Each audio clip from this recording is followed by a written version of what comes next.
મિત્રો, દૂધ જો પાતળું હોય તો મોટા ભાગે ફરિયાદ રહેતી હોય છે કે દૂધ પાતળું હતું એટલે ચા સારી ન બની. તો આજે હું તમારા માટે એક સરસ ટ્રીક લઈને આવી છું.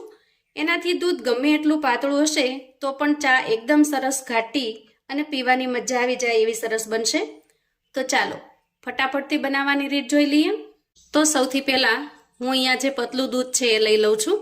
તમે અહીંયા જોઈ શકો છો કે દૂધ છે એ એકદમ પતલું છે. આમ તો રેગ્યુલર જે દૂધ લઉં છું એ બરાબર જ આવે છે, પણ આજે હું વિડીયો બનાવવા માટે આ રીતે પાણી નાખી અને થોડું દૂધને પતલું બનાવી લીધું છે. તો આજે આપણે અહીંયા 2 કપ ચા બનાવીશું અને એના માટે થઈ અને 2 કપ દૂધ લઈ લીધું છે. અને ત્યાર પછી આપણે એમાં અડધા કપ જેટલું પાણી ઉમેરીશું. ખાસ કરીને પતલા દૂધમાંથી આપણે ઘાટી ચા કઈ રીતે બનાવી શકીએ એ રીત જોવા માટે મેં દૂધને અહીંયા થોડું પતલું કરી લીધું છે. હવે આપણે ગેસ ઓન કરીશું અને ગેસની ફ્લેમને આપણે મધ્યમ કરતાં પણ થોડી ઓછી એટલી રાખીશું. અને હવે દૂધની અંદર આપણે એક ઉફાળ આવવા દેવાનો છે. જ્યાં સુધીમાં ઉફાળ આવે છે ત્યાં સુધીમાં આપણે આગળની તૈયારી કરી લઈએ. હવે જુઓ, ચાને એકદમ ટેસ્ટી અને મસાલેદાર બનાવવા માટે અહીંયા મેં 2 નાની એલચી લીધી છે. એક લવિંગનો ટુકડો લીધો છે, કેમ કે લવિંગ છે એ ગુણમાં ખૂબ ગરમ હોય છે અને ટેસ્ટ પણ વધારે પડતો લવિંગનો સારો નહીં લાગે. 3 થી 4 આ રીતે કાળા મરી એટલે કે તીખા લીધા છે અને એક નાનો આદુનો ટુકડો લીધો છે. હવે આપણે આ વસ્તુને ખાંડી લઈએ. ત્યાર પછી એમાં આદુનો ટુકડો ઉમેરીશું. અહીંયા તમારે ચાની ક્વોન્ટિટી જેટલી હોય એ પ્રમાણમાં મસાલો બનાવવાનો, અથવા તો તમે અગાઉથી બનાવીને પણ સ્ટોર કરીને રાખી શકો છો. અને જો આ રીતે અલગથી ન બનાવવો હોય તો તમે રોજ ચાની અંદર જે મસાલો ઉમેરતા હો એ ઉમેરી દેવાનો.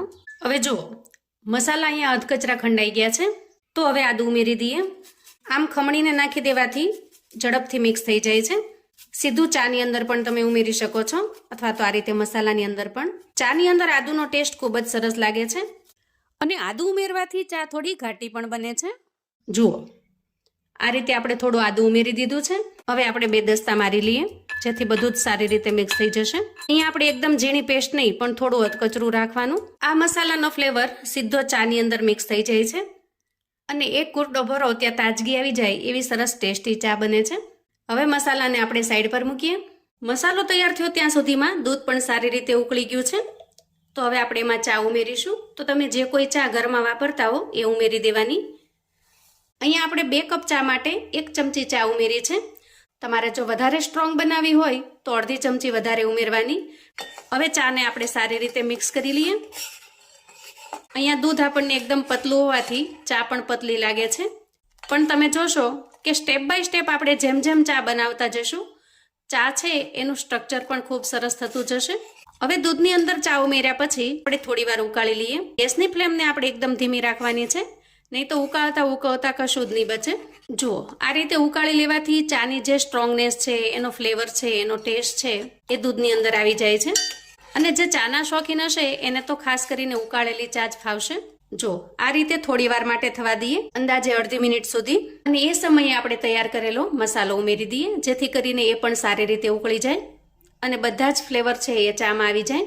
જો આ રીતે હવે બંને વસ્તુને સારી રીતે ઉકળવા દઈએ અને ચમચાની મદદથી થોડી વારે ચલાવતા રહીએ. ખાસ કરીને ટપરી પર મળતી ચાય અથવા તો લારી ગલ્લા પર મળતી ચાયમાં આ રીતે ઉછાળીને અંદર નાખતા હોય છે. આમ કરવાથી ચાનો જે ટેસ્ટ છે એ સારી રીતે મિક્સ થઈ જાય છે અને એકદમ ટેસ્ટી એવી ચા બને છે. મોટા ભાગે આપણે ચા બનાવીએ ત્યારે શું કરીએ? સૌથી પહેલાં પાણી મૂકીએ, પછી એમાં ખાંડ નાખીએ, પછી એમાં ચા નાખીએ, ઉકળવા દઈએ અને પછી દૂધ નાખી દઈએ. પણ એમ કરવાથી ચાનો જે ફ્લેવર છે એ સારી રીતે આવતો નથી અને વળી અગાઉથી આપણે ખાંડ નાખી હોય ને એટલે આને વધારે ઉકાળી પણ ન શકીએ. કેમ કે કહેવાય છે કે ખાંડને જો વધારે ઉકાળીએ તો એ આપણા શરીરને નુકસાન કરે છે. એટલા માટે ચાની જે આ રીત છે એ એકદમ પરફેક્ટ છે.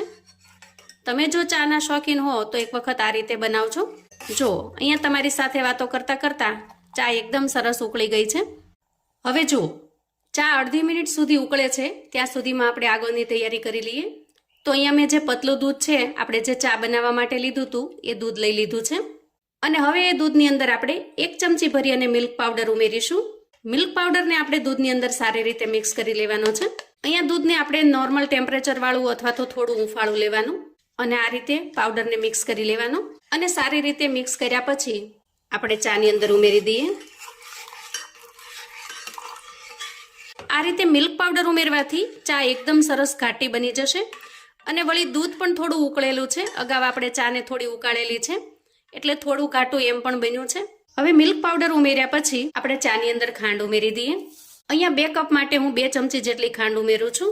તમે જો ઓછી ગળી પીતા હો તો થોડી ઓછી ઉમેરવાની અને થોડી વધારે મીઠી પસંદ કરતા હો તો થોડી વધારે ઉમેરવાની. અને હવે આવશે ચાની અસલી રંગત. આ રીતે ખાંડ ઉમેર્યા પછી આપણે ફરી થોડી વાર માટે એને ઉકળવા દેવાની છે.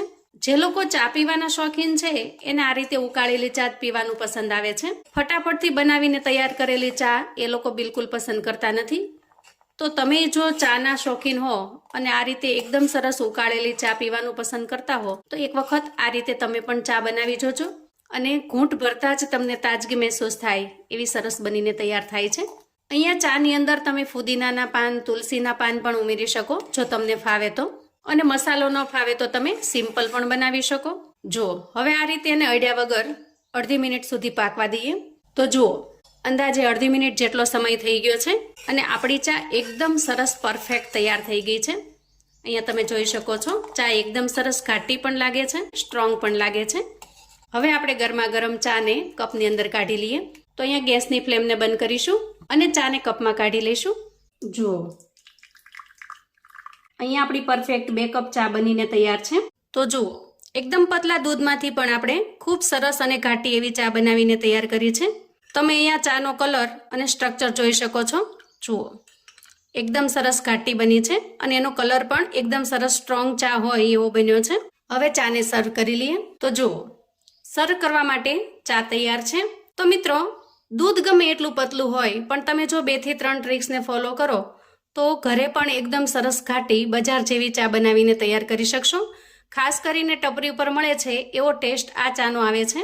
એક ઘૂંટ ભરતા જ તાજગી આવી જાય અને મન ફ્રેશ થઈ જાય એવી સરસ ટેસ્ટી ચા બને છે. આપણા કાઠિયાવાડીઓની ફેવરિટ કડક અને મીઠી. તો મિત્રો આવું અવનવું જાણવા માટે અને મને સપોર્ટ કરવા માટે ચેનલ પર જો તમે નવા છો તો પ્લીઝ ચેનલને સબસ્ક્રાઈબ કરો. વિડીયો ગમે તો લાઈક અને શેર કરો. તમારા સગા સંબંધી મિત્રોને પણ આ રીતે દૂધ જો પતલું આવતું હોય ને તો કઈ રીતે ઘાટી ચા બનાવી એની ટ્રીકવાળો વિડીયો ચોક્કસથી મોકલી આપજો જેથી એ લોકો પણ બનાવીને તૈયાર કરી શકે, એન્જોય કરી શકે. કોમેન્ટમાં ચોક્કસથી જણાવજો કે આજની આ ચા બનાવવાની રીત તમને કેવી લાગી છે. ફરી મળીશું એક નવી રેસિપીમાં. ત્યાં સુધી આવજો મિત્રો.